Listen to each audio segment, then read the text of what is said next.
100% билетов продано на первую постановку, которую покажут в новом обновленном Татарском драматическом театре Набережных Челнов. Свой 31-й сезон театр откроет 14 ноября с музыкальной комедией по пьесе Ильгиза Зайниева «Свободная черта». Постановка будет на татарском языке с синхронным переводом на русский. В связи с пандемией коронавируса руководство театра обещает учесть все санитарные требования. Лилия Гатина продолжит тему. Сегодня в рамках блок-тура нашей съемочной группе удалось побывать в обновленном Татарском драматическом театре и увидеть мир закулисья. Это наш, так скажем, свой личный уголок. И перед непосредственно спектаклем, что же мы имеем в своем шкафчике?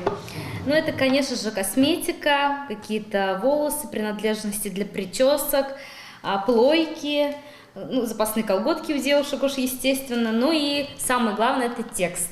Помимо гримерной, гостей театра познакомили и с мастерами бутафории, с костюмерами, провели в репетиционный зал и в буфет, изюминкой которого являются огромные маски-стулья. Рассказали сегодня и о ближайших планах театра.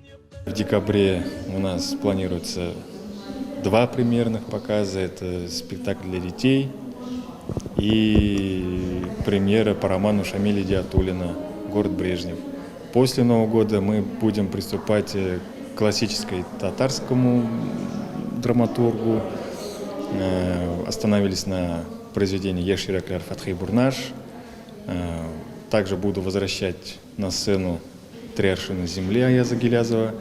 И в малом зале буду делать проект по письмам Аяза Гилязова на Каяге. Свой 31-й сезон театр откроет 14 ноября в 18 часов вечера. Организаторы обещают соблюсти все санитарные требования. Перед входом в театр у каждого измерить температуру. Наличие масок обязательно. В самом зале гостей рассадят в шахматном порядке. Лилия Гатина, Айдар Мусин. Новости Челны ТВ.